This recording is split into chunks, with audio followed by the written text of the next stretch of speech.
Fátima Yafico y nos va a hablar de un tema bastante importante y delicado. Acoso sexual en el trabajo o mobbing, creo que se dice, ¿no? Mobbing, así es. Bienvenida. Gracias. Fátima. Bueno, sí, en efecto es un tema importante, es un tema serio, es un tema muy sensible, pero es un tema que ya no es más tabú, ya no nos quedamos callados y es importante poder hablar y poder hacer un poco de docencia en este tema porque podemos tener a veces confusión en cuanto a qué podemos permitir y qué no. Claro. Entonces vamos a definir el acoso sexual justamente como esos comportamientos sexuales que deben tener 3 características principales para ser considerado como tal. Okay. Número 1, obviamente que sea de carácter sexual y vamos a hablar de ese tipo de conductas. 2, que cause inmediatamente incomodidad en la persona.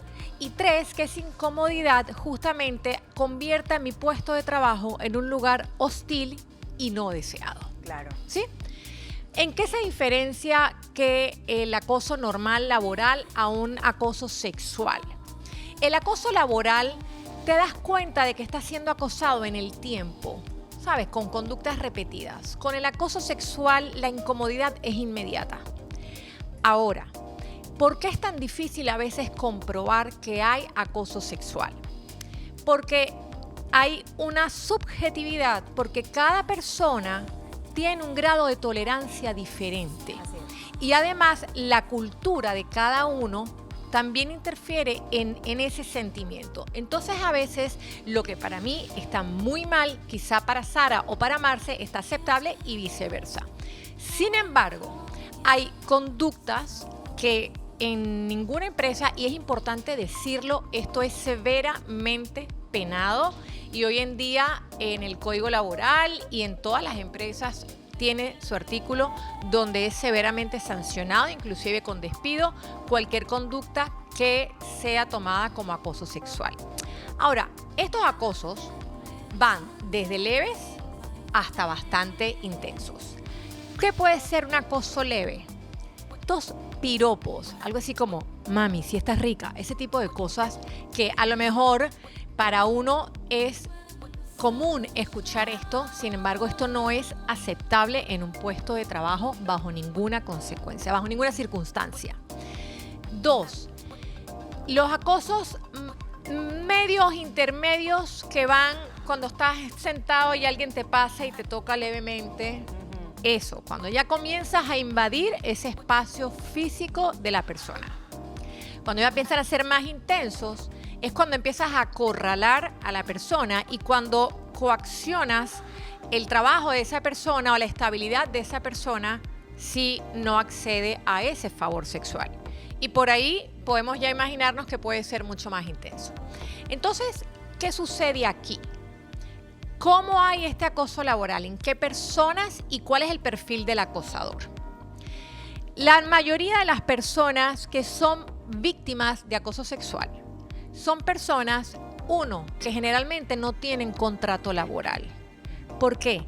Porque creen los acosadores que si no tiene contrato laboral no puede poner una denuncia. Y desde ya les digo, nada más falso que eso. Entonces, porque los contratos, aunque no sean laborales y son verbales, son igual de válidos que un contrato escrito. Entonces, no pensar que porque yo no tengo un papel firmado y que nada más hay un contrato verbal, no tiene validez delante de la ley. Es exactamente igual un contrato verbal a un contrato escrito. Entonces, ¿cuál es el perfil de la víctima? Suele ser personas de muy bajos recursos, quizá de una educación muy baja o que no han tenido mucha educación, inseguridad, suelen ser personas o separadas, divorciadas, con hijos que necesitan su trabajo y el acosador lo sabe. Exacto. Entonces, ¿cuál es el perfil de ese acosador? Bueno, los estudios demuestran que ese acosador suele ser un hombre casado, con una relación estable, con hijos, sin embargo, con una conducta infantil, machista y sexista.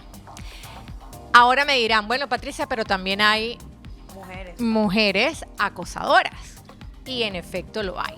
Ahora, el acoso de las mujeres, aquí están diciendo que por fin está hablando ella defendiendo a los hombres. Ciertamente se comienza a hablar de las mujeres porque la cantidad y la proporción en casos de acoso sexual en la mujer y en el hombre obviamente es muy diferente. Entonces, en los hombres también pasa y las acosadoras suelen tener un poder jerárquico bastante importante en esa empresa. Y generalmente busca a una persona de mandos medios que más o menos se parezca a él, cosa que es muy diferente en el hombre versus la mujer, que sí busca a personas que sean un poco más vulnerables, que tengan esa necesidad de trabajar y que por lo tanto el acosador piensa que esta víctima va a recibir y va a quedarse callada ante cualquier tipo de situación. Ante un caso de acoso sexual en el trabajo, ¿cómo debemos proceder, Patricia? Ok. Ante todo, nunca, nunca, nunca quedarse callados. Nunca.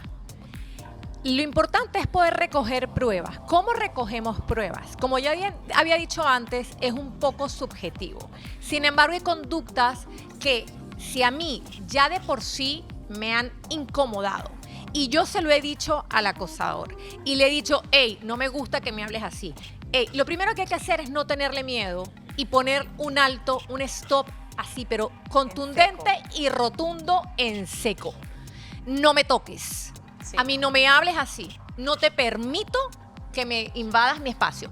Hay que ser muy, muy contundente con esto. No importa, como le dije antes, si su puesto es abajo y el de otro es de arriba, si son mandos medios, no importa. No hay que quedarse callado. Número 2, si la persona continúa, entonces, 2 cosas. 1, se reporta al jefe inmediato. Si ese jefe inmediato no lo toma muy en serio, porque lamentablemente todavía este tema es que, ay, bueno, no seas exagerada, oye, te está tirando un piropo, te está diciendo que estás rica. No. Desde el momento en que a la persona le incomoda y le molesta, ya es acoso. Entonces, si la persona te lo hace saber y continúas, ahí definitivamente hay una sanción importante para ese colaborador, que no debe ser, además, permitida bajo ninguna circunstancia. Entonces, ¿qué hacemos también? Pruebas. Si yo le digo a mis compañeras, por ejemplo, a mí me está pasando y viene este man y me toca la espalda y me toca, le voy a decir a Sara, tómame una foto cuando este man se acerque. O toma un video. Hoy en día la tecnología nos permite tener pruebas constantemente. En las oficinas también hay cámaras por doquier, ¿no? En algunas hay cámaras, quizá en otras no. Quizá te puedo agarrar saliendo del baño y seguramente no va a haber una cámara. O sea, las personas que quieren fastidiar y que quieren acosar, lo hacen en lugares donde saben que pueden agarrar a la víctima. Correcto. Y que ellos no van a ser descubiertos. Eso es súper importante. Pueden hacerlo en el estacionamiento, cuando te vas a montar en el carro. No es necesariamente en tu puesto de trabajo, pero sí es en tu entorno laboral. Y ojo, no quiere decir que porque esté fuera del trabajo y esté en un restaurante no quiere decir que no sea válido. Sí, es igual de válido y sigue siendo igual un compañero de trabajo que me está acosando. ¿Cómo suele ser este acoso? Este acoso pueden ser llamadas telefónicas para decirte algo inapropiado. Puede ser miradas intensas que te hace sentir incómoda, muy incómoda. Puede ser de repente hasta con un lenguaje no verbal. Todo lo que no te deja hacer puede ser considerado acoso. Es que fíjate, todo lo que te fastidia. A la otra persona, ¿sabes? A sentirse incómodo, a evitar conductas que hace usualmente, ya desde ahí tienes que saber que algo anda mal. Por supuesto. Y fíjate que también hay conductas que son no verbales y que tú puedes decir, pero yo no estaba haciendo nada. Es cuando, por ejemplo, yo agarro el celular y le muestro a Sara o a Marce y que mira esto. Y le estoy mostrando a una persona desnuda, o mira el miembro de esta persona, o mira esto de esta persona. Y eso es acoso. O sea, cualquier tipo de pornografía implícita o explícita en una imagen que yo voy y se la muestro a Sara. Y Sara me dice de repente, hey, no me gusta que me muestres esto. Y yo continúo con la situación, porque ya no hay tolerancia por parte de ella, y es lo que tenemos que entender, lo que dijimos desde el principio.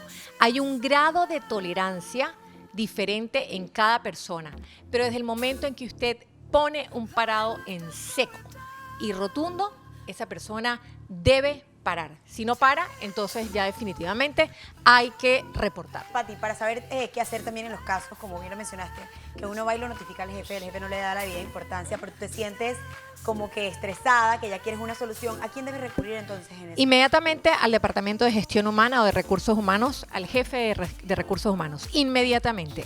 Si hay pruebas, pues muchísimo mejor. Si no hay pruebas, normalmente, porque ¿qué pasa? Estas investigaciones tienen que ser muy objetivas y tiene que haber una prueba, porque también se han dado casos donde se acusa injustamente a un colaborador de decir me está acosando y en realidad no ha pasado así. Entonces hay que ver muy bien cuáles son estas pruebas, pero nunca descartar que pueda ser posible. O que sabes que también se pueden dar casos en donde, bueno, te están acosando, vas y lo notificas y la persona que recibe pues esa acusación dice, pero si ella también me estaba provocando.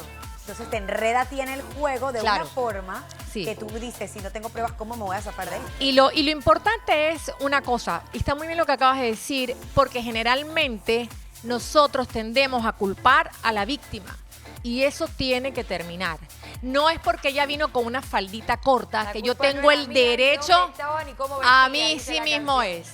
El hecho de como yo esté vestida no le da derecho a ninguna persona a acercarse a mí, mucho menos a tocarme y mucho menos a dirigirse a un tono irrespetuoso. Totalmente. No importa cómo hay estés vestido. caballeros también que utilizan los pantalones ajustados y yo he visto, no acosando, pero yo he visto casos de mujeres que dicen, wow, ¿ves cómo le queda el pantalón al caballero?